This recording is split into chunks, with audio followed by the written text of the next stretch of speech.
Allez, les audiences tout de suite avec vous, Maxime Rio. On commence avec le Prime. TF1 est en tête, mais c'est un score bon, mais pas exceptionnel. Absolument, le téléfilm événement Après moi le bonheur est donc leader avec Alexandra Lamy et Zabou Bretman. 6 700 000 téléspectateurs et 27,6% de part d'audience. Un très beau score, mais assez décevant comparé à l'audience de l'Emprise en janvier 2015 qui avait réuni 8 500 000 téléspectateurs. Deuxième place pour France 2 avec le final de sa série britannique No Offense. 3 600 000 fidèles au rendez-vous et 14,3% de part d'audience. C'est 1 million de téléspectateurs de moins que la semaine dernière. Troisième place pour M6 avec un nouveau numéro de Top Chef. Cette semaine, les cuisiniers étaient transportés au temps des Vikings en réalisant leur plat au Puy du Fou. Un score assez décevant là aussi. 2 500 000 gourmands au rendez-vous seulement et 11,2% de part d'audience. Et puis au pied du podium, c'est la surprise. C'est TMC qui est donc quatrième avec le film Expendable 2, unité spéciale avec Sylvester Stallone et Jason Statham. Très beau score, 1 910 000 téléspectateurs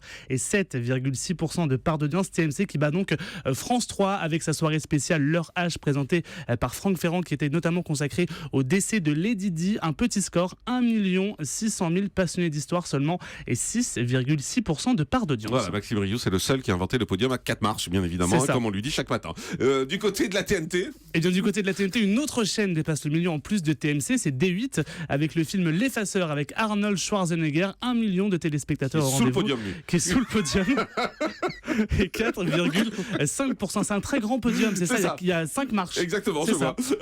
Bon, ça, on a vu la TNT en Access Prime Time. Et bien en Access Prime Time, encore une spéciale célébrité pour TF1 avec Money Drop, avec Laurent Ournac et Fovoto au-dessous des 4 millions, 3 900 000 téléspectateurs. Nagui est en forme. Deuxième marche du podium. Avec N'oubliez pas les paroles, à 3 100 000 téléspectateurs. Et du côté des talk-shows, D8 avec Touche pas à mon poste est à 1 700 000 téléspectateurs. Il va tous les faire.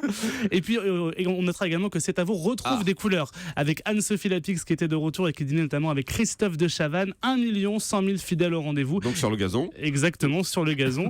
Ça veut rien dire sur le gazon. Oui. Il y a un podium avec 3 marches, ensuite on est sur le gazon. C'est ça. Et après dans les tribunes. Voilà. Canal Plus est donc dans les tribunes et même dans les choux avec le grand journal, 680 000 téléspectateurs seulement. Et puis le prime le plus tweeté, c'était c'était le téléfilm de TF1 Après moi le bonheur, l'histoire de Marie-Laure Picard a engendré plus de 32 000 tweets par 14 000 tweetos. Merci beaucoup Maxime, rentre au vestiaire. Dans un instant, le fait média du jour, on va vous parler de la chaîne parlementaire. On va vous expliquer pourquoi on en parle ce matin, parce qu'on a découvert hier que la chaîne parlementaire avait un statut très spécial. Contrairement aux autres chaînes, elle n'a aucun compte à rendre au CSA. Elle peut faire ce qu'elle veut, elle peut même éviter de mettre de la signalétique. Personne, en tout cas pas le CSA, ne peut lui dire quoi que ce soit. C'est assez surréaliste parce qu'en plus, c'est notre argent, c'est l'argent public. On vous explique ça dans un instant. Restez avec nous, c'est Europe